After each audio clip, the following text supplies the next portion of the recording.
Hello students.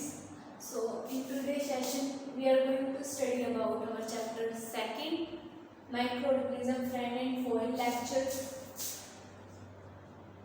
2. Last video में हमने bacteria microorganism के बारे में स्टडी किया था। 5 टाइप के हमने माइक्रोऑर्गेनिज्म स्टडी किए थे। अब हम स्टडी करते हैं फ्रेंडली एंड यूजफुल माइक्रोऑर्गेनिज्म। ये जो माइक्रोऑर्गेनिज्म होते हैं कुछ एक हमारे लिए हार्मफुल होते हैं, कुछ एक हमारे लिए क्या होते हैं बेनिफिशियल होते हैं, हमारे इन्वायरमेंट के लिए बेनिफिशियल होते हैं। फॉर एग्जांपल वाटर को प्योरीफाई करने के लिए सीवेज ट्रीटमेंट जो देते हैं उसमें हम किसका यूज करते हैं माइक्रोऑर्गेनिज्म का, बैक्टीरिया का यूज किया जाता है। जो बैक्टीरिया होता है माइक्रोऑर्गेनिज्म होता है वो क्या करता है डेड डिकेइंग मैटर के ऊपर फीड करता है, डेड डिकेइंग मैटर के ऊपर फीड करता है, उसको किसके अंदर कन्वर्ट कर देता है ह्यूमस के अंदर। ह्यूमस क्या है एक यूजफुल कंपोनेंट है जो सॉइल के न्यूट्रिएंट के लिए क्या भी होता है रिस्पॉन्सिबल होता है। ठीक है, तो जो माइक्रोऑर्गेनिज्म होते हैं वो हमारे लिए यूजफुल भी होते हैं और एज वेल एज हमारे लिए हार्मफुल भी होते हैं। कुछ एक माइक्रोऑर्गेनिज्म को बैक्टीरिया को एंटीबायोटिक्स बनाने के लिए भी क्या किया जाता है यूज किया जाता है। तो हमारा फर्स्ट आता है bacteria help in making curd, की जो बैक्टीरिया है उसको कर्ड दही बनाने में क्या करते हैं यूज करते हैं। जिस बैक्टीरिया से हम दही बनाते हैं, जिस बैक्टीरिया की हेल्प से दही बनता है उस बैक्टीरिया को हम बोलते हैं लैक्टोबैक्टीरियस। क्या बोलते हैं लैक्टोबैक्टीरियस। ये बैक्टीरिया क्या करता है मिल्क को कन्वर्ट कर देता है इसके अंदर कर्ड के अंदर, जो कैसा होता है टेस्ट के अंदर सोर खट्टा होता है टेस्ट के अंदर। ये जो लैक्टोबैक्टीरियस होता है ये क्या करता है जो मिल्क के अंदर दूध के अंदर मिल्क शुगर प्रेजेंट होती है उसको किसके अंदर कन्वर्ट कर देता है लैक्टिक एसिड के अंदर।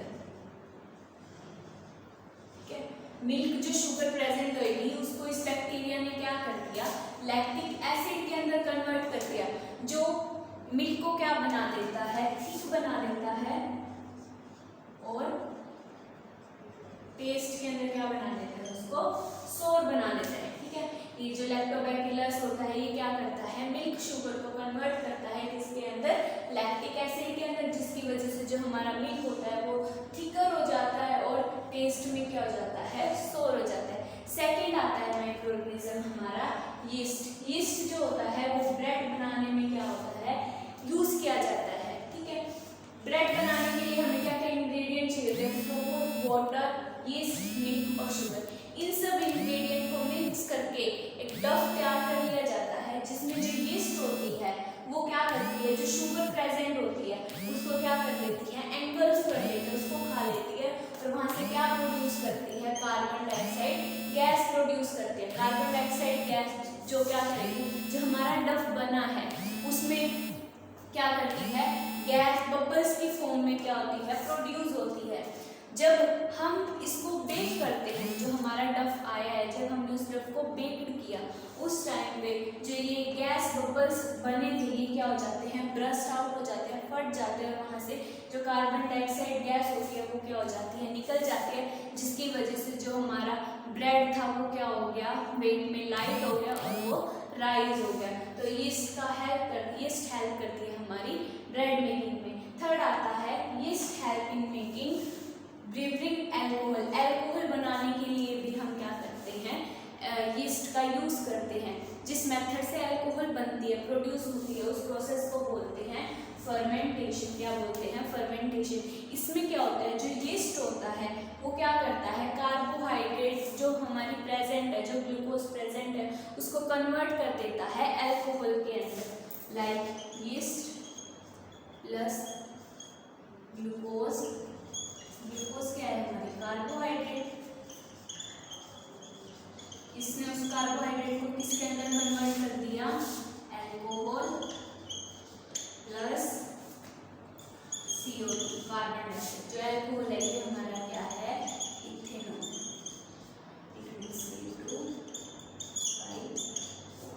ठीक है एल्कोहल। ये यीस्ट थी इसने क्या किया कार्बोहाइड्रेट के साथ रिएक्ट किया और उस कार्बोहाइड्रेट को किसके अंदर चेंज कर दिया एल्कोहल के अंदर, वहां से क्या रिलीज की कार्बन डाइऑक्साइड। तो जो यीस्ट होती है वो हमारी एल्कोहल बनाने के लिए क्या करते हैं हम उसको यूज करते हैं।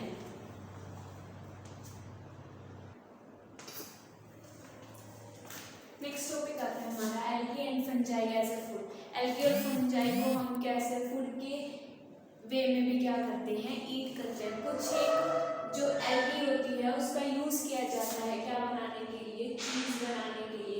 बटन मशरूम हुआ, उनको हम यूज़ करते हैं टॉपिंग्स, जैसे पिज़्ज़ा टॉपिंग्स होती है उनमें डालने के लिए हम बटन मशरूम्स वगैरह का भी क्या करते हैं, यूज़ किया जाता है। कुछ फंजाई जो होते हैं वो क्या होते हैं, ईटेबल होते हैं, बट कुछ एक हमारे लिए क्या होती है, पॉइजनस होती है। तो हमें मतलब कुछ एक इतनी पॉइजनस होते हैं कि अगर हम उसको प्लग कर रहे हैं तो भी हमें वो पर्टिकुलर डिजीज क्या कर सकती है, कोज कर सकते हैं। कुछ एक ईटेबल होते हैं, कुछ एक नॉन ईटेबल होते हैं। तो एल्गी और फंजाई को हम अपने एज अ फूड में भी लेते हैं। नेक्स्ट आता है use of micro organism in medicine. Micro organism का यूज मेडिसिन में भी क्या करते हैं, किया जाता है। फर्स्ट है प्रोडक्शन ऑफ इंसुलिन। इंसुलिन के प्रोडक्शन के लिए भी हम क्या करते हैं, माइक्रो ऑर्गेनिज्म का यूज करते हैं। इंसुलिन को प्रोड्यूस करने के लिए एक स्पेशल टाइप के बैक्टीरिया का क्या करते हैं, यूज करते हैं। वैसे तो ह्यूमन बॉडी में इंसुलिन क्या होता है, अपने आप प्रोड्यूस हो जाता है, बट जो डायबिटीज के पेशेंट होते हैं उनको क्या देते हैं, इंसुलिन के इंजेक्शन लगाए जाते हैं, जो कहाँ से प्रोड्यूस होता है, माइक्रो ऑर्गेनिज्म से। माइक्रो ऑर्गेनिज्म का मतलब बैक्टीरिया का क्या करते हैं, यूज करते हैं आर्टिफिशियल इंसुलिन को क्या करने के लिए, प्रोड्यूस करने के लिए, जो डायबिटीज पेशेंट को क्या करते हैं, दिया जाता है। सेकेंड आता है प्रोडक्शन ऑफ एंटीबायोटिक्स। एंटीबायोटिक्स के प्रोडक्शन के लिए भी हम क्या करते हैं, माइक्रो ऑर्गेनिज्म का, बैक्टीरिया वगैरह का क्या करते हैं, यूज करते हैं।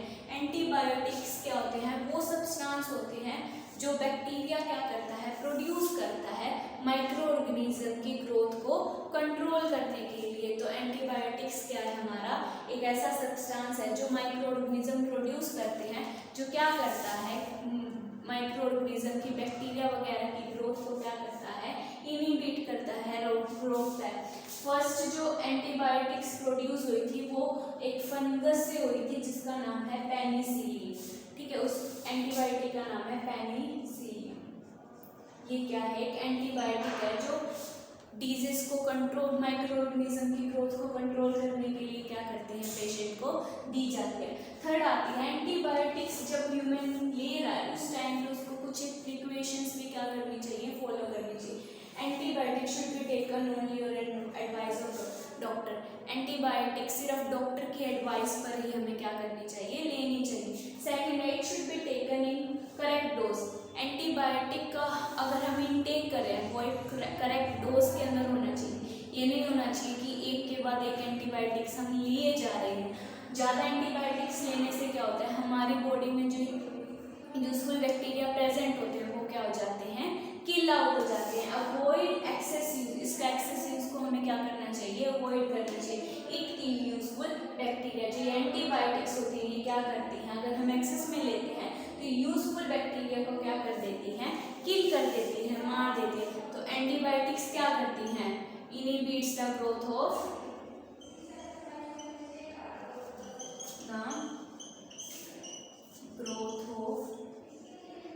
Micro organism.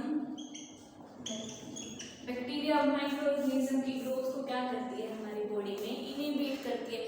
कोई बैक्टीरिया वगैरह जो हमारी बॉडी में डिजीज कोज कर रहा है उस टाइम पे हमें क्या देते हैं, एंटीबायोटिक करते हैं, वो उसकी ग्रोथ को क्या कर देते हैं, वहीं पे रोक देते हैं। ठीक है, कुछ प्रिकॉशंस भी होते हैं। तो ये था हमारा माइक्रो ऑर्गेनिज्म जो हम किस में यूज करते हैं, मेडिसिन